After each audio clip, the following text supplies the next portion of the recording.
So my name is Ruth Smethurst, and the story I'm going to share with you is a personal one from my heart, and I'm very used to sharing about what I do for a living and the technicality of what I know, but tonight I'm going to speak a story that's from my heart, so if it gets a bit emotional, I do this.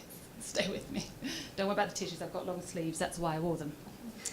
So I do have a thing for Ireland, absolutely. Something about the people, the accents, the countryside, the music. Anyway, but the stories. How many of you have heard a true Irish story? Yeah.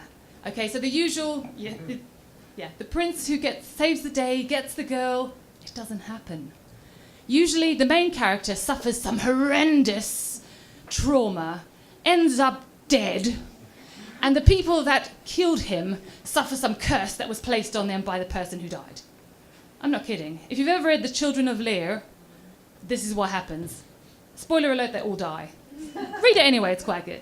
But the reason I tell you that is because my story is much the same. It's a roundabouty little version of things, except that none of the main characters have yet died, although I would have liked to kill a few along the way. Anyway, and that's not going to come out much, honestly. But I'll start my story with a cheeky grin, sparkling eyes, an Irish accent, and an Irishman from Cork. And fast forward, 4 years later, after I said, yes, of course I love you, I'm loyal to the end, I'm married to you, and the best thing I got from that failed union was my daughter. And I accepted before she was a year old that I would raise her on my own. But the gift of that is that I could make my own judgments. I could choose what I wanted without having to justify my opinion or second guess what I was doing. And we called her Niamh. Yes, spelled the Irish way. That looks nothing like Niamh. And when I'm angry, said with 2 syllables, Niamh, which she hates, that's why I use it. The meaning of Niamh, I can't even say my own daughter's name. The meaning of Niamh means radiance, brightness, or lustre. And in Irish legend, Niamh was the daughter of the king of the land of youth. And she was known as Niamh of the golden hair. Now she's 15 now, so not always that bright and lustre. But that is my daughter. She is those things. But at age 10, I noticed her energy was waning. And I thought, okay, she's doing a lot of activities. I'm a bit of a pushy tiger mum. And then the chubby little Michelin man baby that she was, so scrumptious, she was getting pretty skinny. And I went, okay, no, she's doing competitive swimming. Maybe she's just not eating enough. It's fine. And then her sparkle dimmed, and she got tireder. And at that point I went, we need to go see the doctor. I had an inkling of what was going on because she had stayed home from school one day and drunk through 3 litres of water in a morning and been to the toilet every hour. And I went, something's not right. Shit. So churning in my stomach, much like now, and we get to the doctor, and the doctor says to me, I'm sending you straight up to the Royal Alex in Brighton. They'll look after you up there. And at that point, it became a boulder inside me. Oh my God, I know what this is. And we spent a week in hospital, getting fluids back into her, getting insulin back into her system. And this is the bit where it gets easy for me because I go all technical, like, phew, okay, the emotional stuff's out of the way. Type 1 diabetes is an autoimmune condition where the pancreas cells that create insulin have been killed by the body's own immune system. Welcome to a very Irish story right there. So the role of insulin in the body is to take glucose and push it into the cells of the body and the brain for energy. And glucose itself is not just sugary food. Glucose is made from the carbohydrates you eat. Carbohydrates being cake, potatoes, fruit, pasta, nuts. You would be surprised where carbs hide in food. Until you have to account for all of it and dose the insulin for it, you are completely unaware of where carbohydrates lurk. And that's how it sometimes feels, like they are lurking, waiting to jump out. Because without insulin, the glucose roams around the body, creating a gooey, sludgy, sugary mess in the blood vessels, creating heart problems, creating kidney failure, because the body has to access fats and protein to be able to create energy, and therefore the kidneys overwork to get rid of that. Ta-da! Kidney failure. Welcome to diabetic ketoacidosis. So without the correct amount of insulin, the systems of the body deteriorate and will eventually end up in lowered life expectancy, etc. Something to look forward to. My daughter's Irish roots are really coming through here, and I'm going, okay, I can cope with this. But, hark, lovely insulin. When there is too much in the body, hypotime. Who here has ever felt that, oh, I'm really fuzzy-headed, I need to eat something, I feel a bit hangry? Anybody ever felt a bit hangry? My blood sugar's low, feed me now. Well, welcome to diabetes. But when that happens, because the diabetic does not produce insulin on board and has no internal switch for switching it on or off, if there's too much insulin living in the body, they need sugar to bring those levels back up. Otherwise, guess what happens? The insulin slows the brain down without the sugar. The body slows down, shuts down, diabetic coma, and death. Welcome to diabetes. Now, obviously, it's very well managed these days, and much respect to the NHS who have held us so well. However, the importance of the body's ability to regulate and experience sugar is never underestimated with the diabetic. And at this point, enough of the science. I'm going to go a little woo-woo because I love the woo-woo when it comes to the correlations with the body. The grand focus of diabetes and the diabetic life is sugar, but the overarching theme is that the sweetness has gone out of life. And because sugar needs to be experienced and regulated by an external source, the diabetic lives with a sense of, I need sugar, but sugar is my enemy. Now, the reason for my daughter having that experience will be something that she has to look at when she's older. And we have a little agreement between us. I will pay for her therapy. She will pay for my nursing home if we haven't killed each other before then.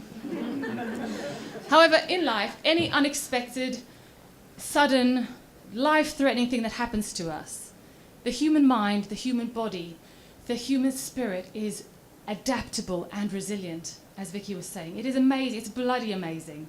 And managing type 1 diabetes has become more of an art form rather than a science. And it sparks ingenuity because, as they say, necessity is the mother of all invention. However, the stress drivers in the body, when they kick in, they take its toll on a little part of the brain called the amygdala, which is the stress response, the fight, flight, freeze, that little speak too fast, that thing right there, that one, yes. And that has a knock-on effect into the nervous system of the body experiencing stress on an ongoing level. And if you ask any mother of a type 1 diabetic child, or any mother who has a child with a medical condition, what is the one thing she would want for herself? If you manage to push her past the guilt of, my child comes first, not about me, she will say respite. Just that moment where I don't have to plan for the consequences, where I don't have to worry about what's coming next. Have I taken care of everything? And fortunately for us, when the amygdala kicks in to keep us safe, logic and creativity and all the other things that can clutter in move out the way. The brain shuts those down, says, just get on with surviving, go on, survive, you can do it. And the problem with that, though, is that our ability to then be creative, to find solutions, is limited. And we feel ourselves stuck in a survival mode, which can be tiring, really, really tiring. And, oh, I lost my place then. And I do follow notes, otherwise I do waffle. Fortunately, we are not just brain, though. There is the indomitable human spirit, which finds colour in the greyness of life, which finds humour in times of fear and sadness, which can find beauty when there is pain and uncertainty. And the one thing that is available to all of us when we find ourselves in a stress situation and we think, how do I bring creativity in? Where's the logic gone? What can I do to make sure everything's kicking off together? The one thing that brings in the creative brain, that brings in the logic, that encourages motor skills, language, interaction with others, and still the stress response to be active, is play. Now, a few months after Niamh was diagnosed with type 1 diabetes, I had a bit of respite and I went on a business retreat because I couldn't justify just going on a retreat. There has to be something in it. I need to move out of my time for money business thing that I do, and as a personal trainer and a health coach, and I need to kind of be smarter about how I work so I can be present for my daughter as she struggles with this condition. And I spent 14 days in Thailand. I know, difficult. But I went with the intention of changing my life, of finding another option for what I was doing, of being able to find my creativity. And in those 14 days, I was allowed to move my body in the sunshine, gorgeous environment, with the sea nearby, things that make me come alive. I had the time and the space to unpack all that stress, all those things that had kept me waiting for something to happen. And in that moment of being able to interact with new people and find my fun and go, wow, there's other people in the world experiencing different things other than my one-track world, I realised I had allowed my sweetness to disappear. I had lost my lightness and my playfulness. And in those moments of discovery for me, I began to think, what if? What if I can bring to life this moment of finding my creativity and my playfulness at any time, in small ways, to create new ways to engage and to thrive instead of just blimmin' surviving? What if I can find my unique way to play in any circumstance, any time, to feel lightness, to feel connection, to feel freedom, and through that thrive rather than just survive? And my mission coming back from that trip was to bring the playfulness back to my life, to my daughter's life, and to the lives of the people I now work with who feel that the sweetness has gone from their lives.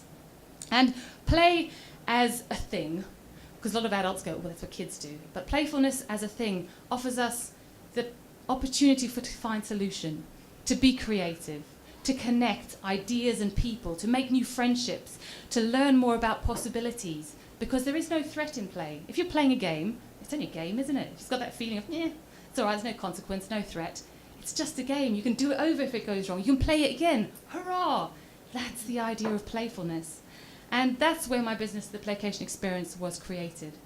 Because I know that I need to treat life as my playground. And all of us have that capacity to treat life as a playground because it's about our perspective. It's about the lightness and the feeling we bring to life. And so my wish for all of you here is that you all find your own unique way to play to bring the sweetness back to your life every single day in every situation. Thank you.